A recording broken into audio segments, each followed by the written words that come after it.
You're like total lack of self-awareness, zero. Di ba? Pero Ronald, may sinasabi din siya na parang nag-appeal siya sa Muslim Moro community and all. Sa pagkaalam ko, yung isang maliit na faction lang sa MNLF ang medyo nagparamdam na suportahan sila, di ba? But Exactly, wala silang exactly. base eh. Wala silang Oo, base. ngayon parang parang yung 6 na tribes ng mga Muslim na yung buong tribo ang sumusuporta sa kanya. Yung mga Iranon, yung mga Sama, yung mga Tausug, yung mga Maranao. So parang lahat na sinusuportahan niya. Eh siguro may nakausap lang siya ilang tao sa Davao na sinasabi sa kanya na, "Oy, kung kailangan mo ng tulong, tutulungan ka namin." Ngayon, yung buong tribo na ang mini-misrepresent niya. No? Mini-misrepresent niya. Kaya, meron pa nakasulat dyan tungkol dun sa tungkol dun sa ratio ng mga pulis no? sa sa populasyon. I mean, Kaya nga nabawasan yung ratio na yun dahil ang dami niya. May isa siyang batalyon na security. militia na lang daw nga yung militia. But ito. So based on the latest survey, Tapos, paulit-ulit, sinasabi niya, it's not about my security. It's not about my security. Pero yung letter is about her security. uh, parang yung nagsabing it's not about money but it's about money. But anyway, basta yung Vito Cruz na bank account, Mark, paki-update kami kung may dumalaw na dyan tomorrow after yung press conference ni attorney. Anyway, ito, so latest survey ng Okta, last time we discussed 31% Marcos, 20% DDS, 44% undecided, I don't know, 3-4% Liberal Party, whatever. Ngayon, medyo nag-iba ng konti. 36% na from 30%, 31% ang pro-BBM. 31% ay bala kayo dyan, wala kaming paki sa inyong lahat. Ayaw namin sa inyo pareho. Medyo andun yata tayo eh. And then, 16% na lang ang pro-Duterte camp. But this is the interesting thing. Ang 16% na yan ay, it's really a Mindanao Class E thing. 50% yung Mindanao dyan. And 33% E. Pero sa NCR, 7%. So kumbaga, with margin of error, baka Ronald, mas marami pa yung support base mo. Yung 0.6 mo. Baka mas malaki na sa kanila sa NCR. Kasi malapit na kayo mag-abutan ni Kibuloy at saka DDS. 5% lang sa balance Luzon. Ito, may margin of error pa yan. Ha? Baka zero na yan. 11% sa Visayas. So ito yung sinasabi ni Mark na Vismin. No? So there's still some Visaya base there. But their Mindanao is really the one, 50%. But 50% is a lot, but it's not the 100% we would expect for them, right? Right, Mark? I mean, Mark, how do you read this? Because if you read the preference of Sara Duterte sa poll station, I would say, wow, they're scary. And you look at the survey, it's like, okay, it's something to say, approve kami sa'yo or trust, but hindi kami kakampi sa'yo. We won't risk our life for you. What's going on? Or we won't even vote for you for the president or Senate.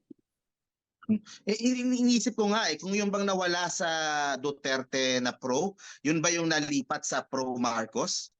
Parang did they switch allegiances? Kasi sila yung unit team Yan yung buong unit team dati. Baka undecided na sila, bro. Yung mga iba na DDS DDS nag-undecided na lang. Parang bahala kayo dyan. Undecided na lang, no?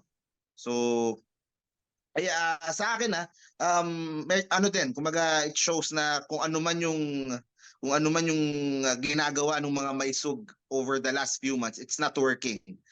They're looking more desperate, they're looking more, and kahit na gaano ka kapag kalaban mo talaga yung gobyerno, parang bumangga ka talaga sa pader na ang hirap talaga the unlimited resources, ang hirap talaga. So yan ang kinakaharap ngayon ng mga product. Akala ko dati hindi mababayan Pero kumaga I'm pleasantly surprised na lumiliit at kumukonti.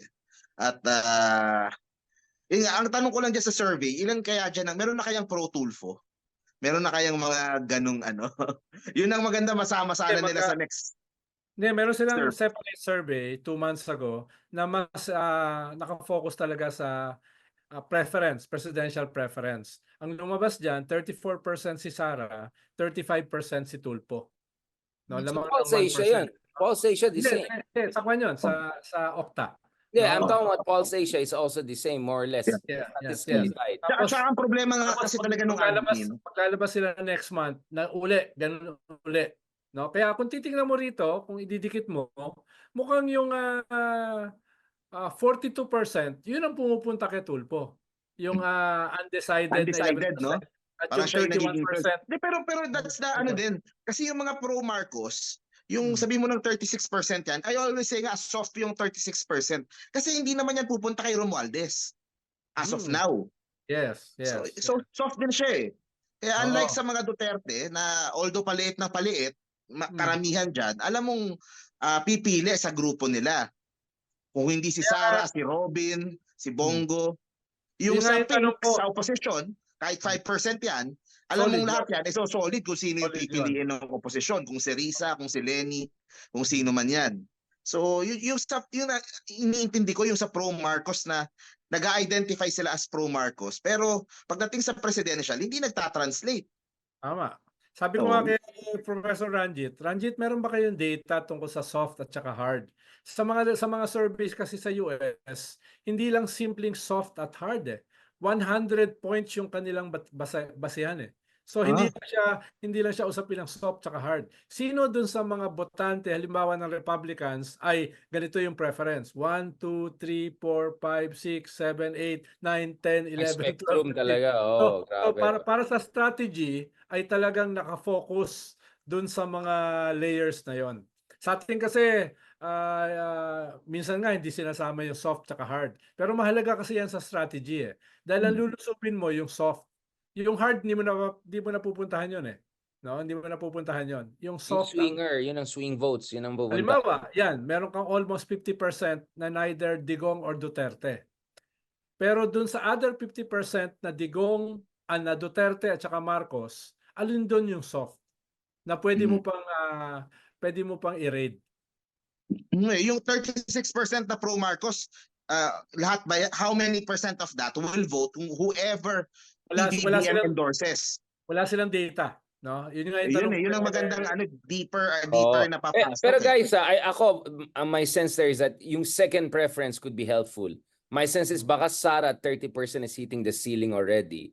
While kay Tulfo, I think he has room for expansion to 40, 50, 60%. I think ang dami pang undecided, soft DDS, BBM side ay bukas sa kanya as an alternative to Sara. Yun ang basa ko eh. I think even if we just have the second or third preference, even if we don't have the full gradation, Ronald, you might have an idea of the full potential of Tulfo. And I won't be surprised he has a 50, 60% range if you bring in the second, third preference. Well, with Sara, I doubt. I think yung 30, yun na yung talagang ceiling niya na eh. I think that's... Ang tanong ko, may iba pa bang posibleng umakyat para sa 2028 aside dun sa dalawang yan? Ako, bala kong tumakbo. Yung lamang nila ngayon? Or pag si Sara, can she crash dive? Tapos may ibang Mark! mga susulpot? Mark, you didn't listen. Meron tayong Ako, bala kong tumakbo, Mark. Dahil yung 0.6 ko, baka maging 60 eh. Ayun nga eh. Pero feeling ko magde-debate kayong tatlo, mananalo ka for sure. Aakyat ka talaga ng 20% yan overnight. For sure yan, 100%.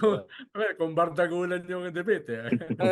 Feeling ko mag-walkout din si Sara eh. Hindi yan sasali.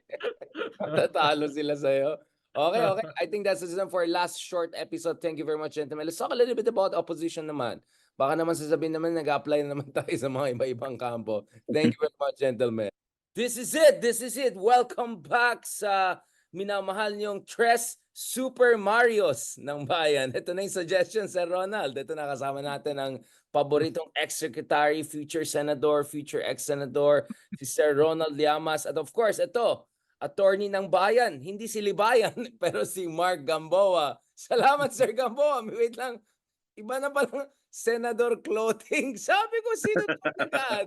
Na para mukhang...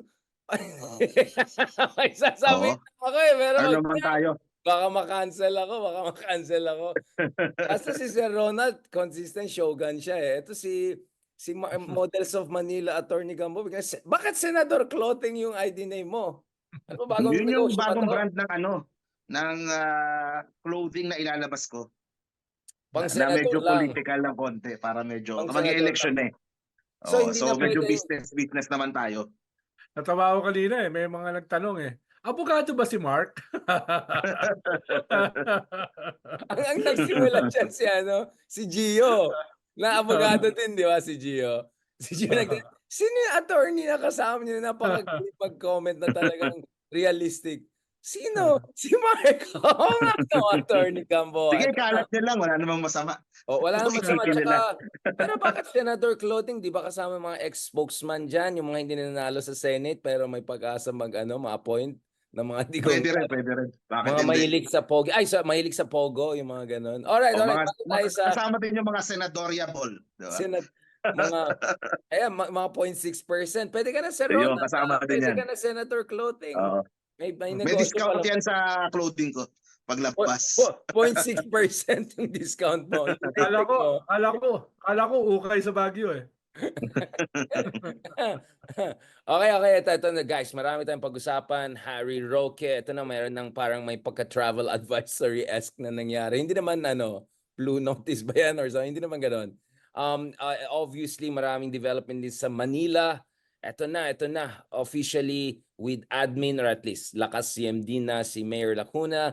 Ano implication nito for Isko and others? Pag-usapan din natin, of course, itong latest sa opposition. Surveys coming out showing na medyo yung DDS base is not as strong. Si Baste Duterte, ang pinakamagaling na speaker ng bayan kanina na kung ano nang sinasabi, pag-usapan natin. Pero bago yan, balikan natin ang double gold medalist Carlos Yulo, aka Kaloy. Ayun. So dito Congrats! Team Chloe. Nasaan yung mga Team Chloe? Pakpakan naman dyan. Ayun, Team Chloe, let's go! Yung mga Team Attorney Fortune /Mommy. Nasaan naman kayo dyan? Buhay na naman si Fortune.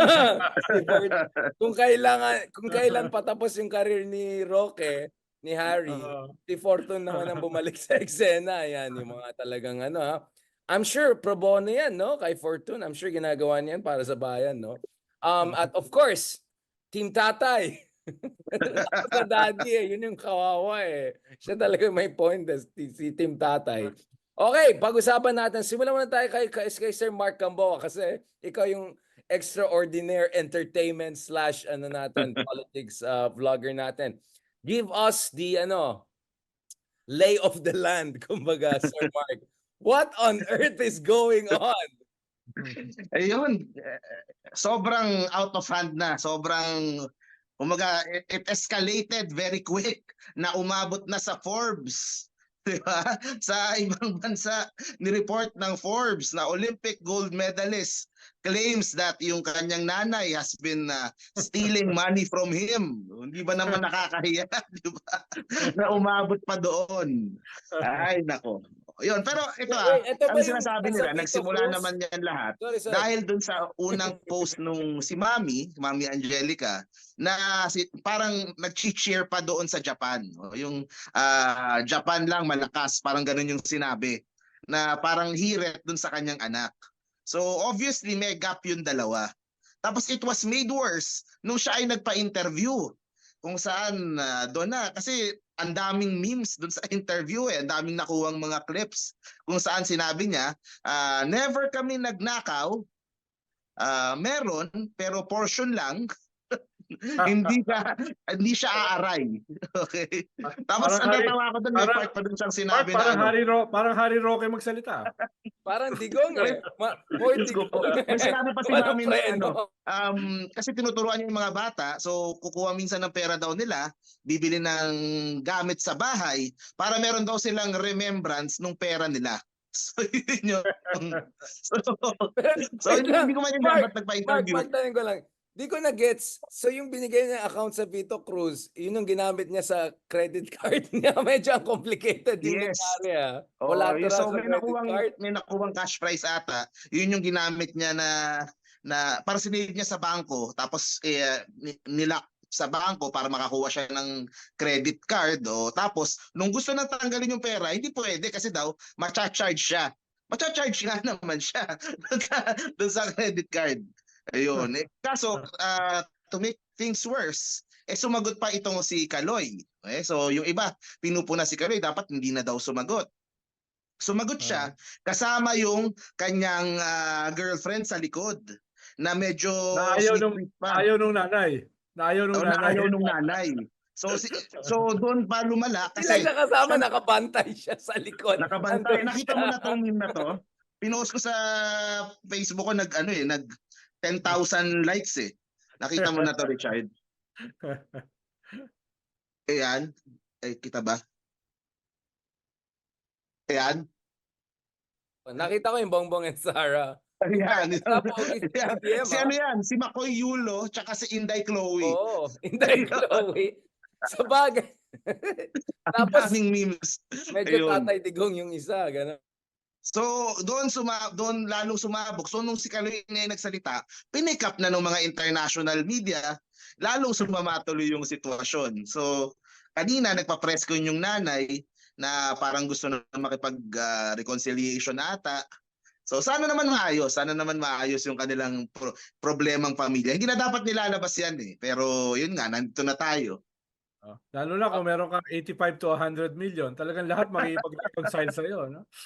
Sir Ronald, ano bang alam mo kay yung kay Attorney Fortune, ano ba yan? Pro bono ba yan? Pro bono ba yan? Kasi sabi nga ni Mami, wala daw dumadating sa kanila. So, ano yan, pro bono? Ano bang ano natin dyan? Simple, dahil ang ginagawa naman ni Fortune, sa iba siya naghahanap buhay. Tapos yung iba ay projection, di ba? May ganun siyang pinipili. O ito pro bono pero mapoproject siya. Di ba? Tataas yung kanyang